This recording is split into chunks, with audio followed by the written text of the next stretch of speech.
Le gouvernement de transition dispose désormais d'une feuille de route. Cette feuille de route servira de guide ou encore de boussole à l'équipe gouvernementale de transition.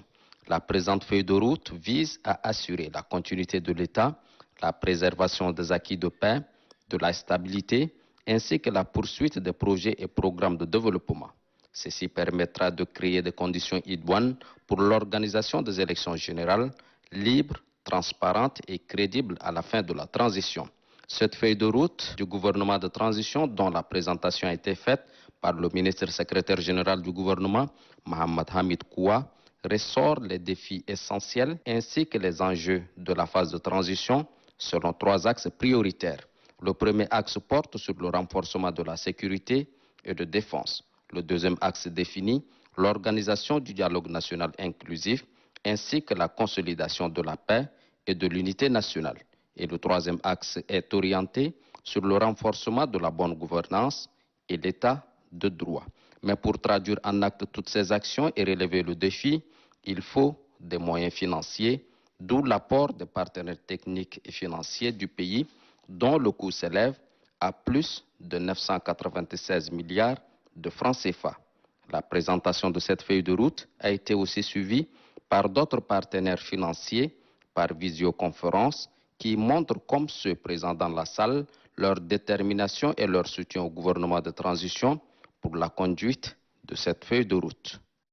Pour en revenir à la feuille de route de transition qui nous réunit ici aujourd'hui, notre souci principal a été de définir les défis essentiels ainsi que les enjeux de cette étape cruciale dans la vie de notre nation pendant les 18 mois impartis et leurs impacts sur l'avenir de notre pays et de notre peuple.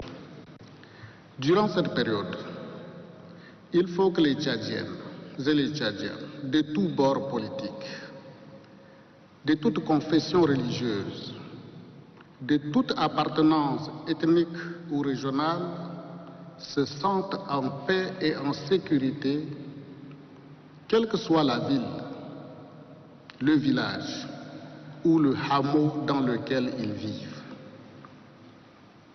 Qu'ils soient de N'Djamena, la capitale, ou d'Aouzou à l'extrême nord, qu'ils soient d'Adré à l'est ou de Baïbokoum dans l'extrême sud du pays, qu'ils soient du centre ou du lac à l'ouest où la secte Boko Haram continue d'endeuiller nos familles, les Tchadiens sont en quête de paix et de stabilité. Et le gouvernement ne peut sous aucun prétexte manquer à ce devoir. La sécurité est bien entendu une œuvre de longue haleine qui ne peut constituer nullement un préalable aux actions de la transition. Mais leur conduite concomitante est un euphémisme. Il faut impérativement éviter que la sécurité ne puisse constituer de quelque manière que ce soit un point de fragilité de la transition. Comme l'a dit le président du Conseil militaire de transition dans sa première adresse à la nation, ce dialogue inclusif,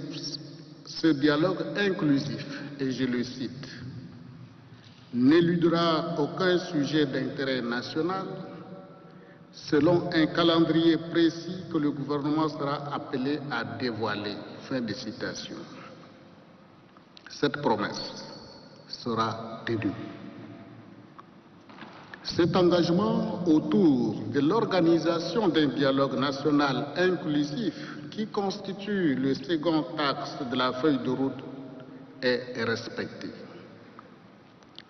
Le processus menant vers ce dialogue national inclusif suit normalement son cours. Tout le mécanisme d'organisation d'un dialogue selon les meilleures pratiques à travers le monde a été mis en place, comme le témoigne si éloquemment le comité d'organisation mis en place. de façon participative par tous les acteurs et la structure chargée de contact avec les politico-militaires est également mise en place. Installé hier, le comité d'organisation du dialogue national inclusif est déjà à pied d'œuvre. De la qualité du dialogue national inclusif dépendra la qualité des réformes du corpus juridique dont dépend à son tour la qualité des élections qui conditionnent la paix et la stabilité dans notre pays.